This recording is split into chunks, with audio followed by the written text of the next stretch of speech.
Hello, world, and we are back. My name's Kyle Fischl. This is going to be episode 193 of my poker vlog. For this one, we return to Orange City Racing and Car Club. The room is absolutely filled, so much so that they actually have to do some construction. They are expanding, adding many more tables, an entire tournament area, live stream, you name it. Excited for these developments. Stay tuned for more updates on that. But we came here to play, so we're going to get right into some hands. We buy into this 2-5 game for $1,000, and on the first hand of note, with a button straddle, I'm in the small blind with Queen Jack offsuit. I raise to $35. The big blind decides to call. Not a great development because we could go massively multi-way, but it folds all the way to the button, he calls, so we end up going 3 ways to a flop, which is King 7-6 Rainbow. The board is definitely good for my range, but just not really great for my hand in general, so I think it's fine to just give up here, wait for a better spot. We're out of position. Any of these opponents can have a king and they're never going to fold. So I start with a check. When the big blind checks, the button decides to check as well. So we are 3 ways to a turn card, which is a queen of clubs. I expect either of these opponents to bet if they had a king and an open betting lead at a pretty high frequency. So I'm ruling out a lot of kings here, and I think I can just bet this queen for value. I bet $40 as I can get value from like Jack 10, maybe 8-9, a hand that doesn't feel strong enough to bet themselves, but will call a bet. And pocket 8s plus will pretty happily call $40. But on this hand, both players fold. We get a warm welcome back to Orange City, winning our first pot pretty simply. On the next hand of note, we look down at pocket queens on the button, a beautiful sight. With one limp, we raise to $20.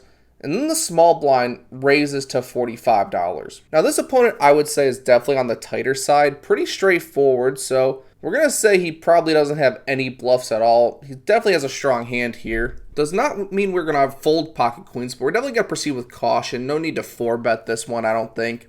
And when everyone else folds, I make the call. We see a queen in the window, followed by an ace and a 3 on a rainbow board. I am so excited to see this flop. I'm about to jump out of my chair. Definitely an above average board. We beat pocket kings, ace, king, ace, queen, all the ace X suited.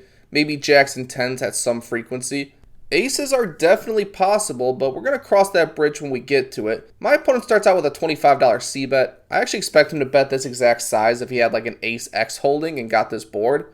So we're pretty happy to make the call here, see what develops. And on the 10 of clubs turn, my opponent checks to me. This is the line I would expect ace, king, ace, jack to do a lot of the time. Bet their top pair. Now they got top pair plus gut shot. Go for some pot control, as there's a lot of 2-pair combinations out there. A lot of danger for a single pair of aces. So we're going to value bet, targeting a single ace. We bet $60. My opponent does not think too long before making the call. And the river is the jack of hearts. Not the best card, but also not the worst. When my opponent checks to me, I think I can rule out ace, king, and pocket kings a lot of the time. Being as this opponent was relatively straightforward, I expect those hands to lead almost always. Some players just make their straight and they're not going to let the possibility of the hand checking through. So thinking I have the best hand a lot of the time, I want to get value from ace jack. I want to get value from ace queen, which is still possible. Pocket jacks, pocket 10s, a lot of 2 pairs out there, a lot of sets, a lot of value to go for. So I'm going to bet small here, $75. Expect all my opponent's aces and 2 pairs to pay this off. He says immediately that he hates how he played this hand. He hates the position he's been put in. Sounds like good news for me. He eventually says he has 3 of a kind and flips in a chip, and I ask if they're aces, and they are aces. So when we flop set over set, we are definitely going to lose the hand here, but thankfully this opponent didn't push the aggression himself, because this could have been a lot bigger. Alright, we're going to brush that one off with pocket 9s in the cutoff.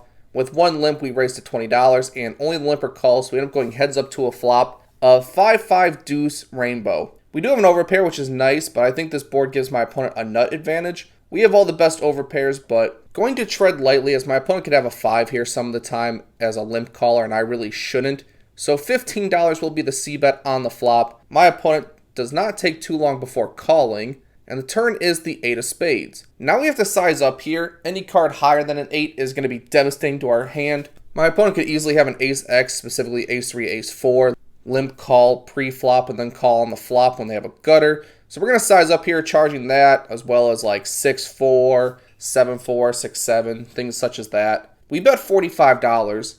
My opponent doesn't take very long at all to call a second time, so now we're feeling Little bit less confident with our hand. We think the gut shots probably folded this bet. But the river is the 10 of diamonds. Does not improve us. It's an overcard. Not great. Don't think he has a 10 all too often, but when he checks to me, don't think I'm getting value from worse, so I check it back. And he has pocket jacks. So limp call pocket jacks and get 2 streets out of an inferior pocket pair. These players are definitely letting me value own myself today. But with ace jack offsuit on the button, how could we value own ourselves on this one? We button straddle, the small blind limps, folds all the way to us. We're not going to just check this one with ace jack offsuit. We raise to $35. My opponent flicks in the $25 chip, and the flop is ace king 10 with 2 spades. Seems fantastic for me. Top pair gutter. Should have the best hand here almost always, so we're going to go for a half pot size C bet. We bet $35, and my opponent folds. So win the small ones, win the straightforward ones, which is helpful. Time for one that is a little less straightforward. I have ace king offsuit in the cutoff. With 1 limp, I raise to $20. Button decides to call, and then the small blind 3 bets to 105. Very large sizing. Not in terms of what's optimal, that is the best sizing, but in terms of how much has gone in pre in this game, this is the biggest pre-flop bet I'd seen so far. My opponent here is definitely capable, definitely not a nit or too straightforward. Definitely give him credit for having bluffs here. He could have like ace jack, ace 5. Do give him credit for having as low as pocket 7s, maybe 6s at some frequency.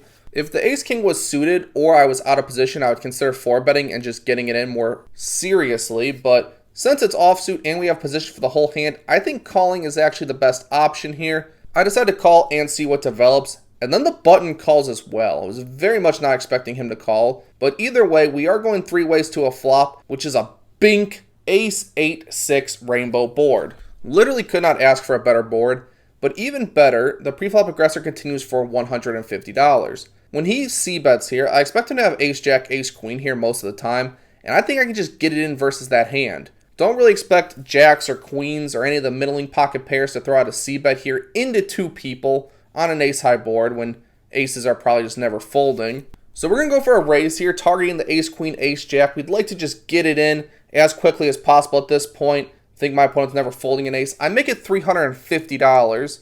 The button folds very quickly, and then the pre-flop aggressor folds as well. Also relatively quickly. Yeah, maybe this raise makes me look like I'm just jumping around and have no idea what I'm doing out here, but it is supposed to win sometimes, right? Maybe I got my opponent off like jacks or queens here. Slow playing this one might have earned me some more money, but at least we win the biggest pot of the day. Which leads us to the next interesting spot where I have queen 9 of hearts on the button. When I straddle to $10, the big blind raises to $40 and it folds all the way back to me. With queen 9 of hearts, I think we're definitely going to defend this one. Position, suited queen seems reasonable. We put in the $40 and we are heads up to a flop, which comes king 10-4 with 2 diamonds, 1 heart. When my opponent checks to me, I think this is definitely a spot for us to semi-bluff. Backdoor hearts, gutter. My opponent would likely c-bet any kings, so we can rule out him having some of the best hands. Don't think he's the trappy type. So we bet $40, thinking hands like pocket 8s, maybe ace 5. Some of the weakest 10s might just fold to a single bet. But for $40, my opponent makes the call. And on this one, we bink the jack of clubs on the turn. It might have been the most beautiful jack I had ever seen. When my opponent checks in flow, thinking that he never really has a king here and not wanting to give him a price where I think he could fold, we're going small with this one. I bet $75, would love to get called by like queen jack, maybe ace 10 at some frequency. Pocket 9s might not want to give up picking up a gutter even though I block it. And for $75, my opponent makes the call again. Feeling great about my hand until the river is the ace of diamonds. What looked to be like a perfect turn card and a perfect run out got us clipped right at the end with that ace. Puts the 4-liner out there, puts the diamond flush completing. Really just probably one of the nut lowest cards I could think of. Quite mad to see this one. When my opponent checks to me, I think about betting here for about 10 to 15 seconds. My mind is going back to the queens versus aces hands where I went for thin value on the river and owned myself. Not really trying to do that again. Told myself going into today that I would not be scared, that I would go for the thin value, and then already turned out poorly for me once. So everyone has a plan before they're punched in the face. Additionally, this opponent is not straightforward. I would say he's a very competent player, and if I bet small here and he senses weakness, I do think he'll go for a bluff raise at some frequencies, so also not really trying to put myself in a super difficult spot. We'll take the easy one, just check it back, show our queen, and it is definitely good. Just seem to have my timing off a little bit on the thin value spots. But that brings us to a final hand of note. I have ace-king offsuit in the small blind. With one limp, the button raises to $25. I'm going to 3-bet this one, out of position, offsuit.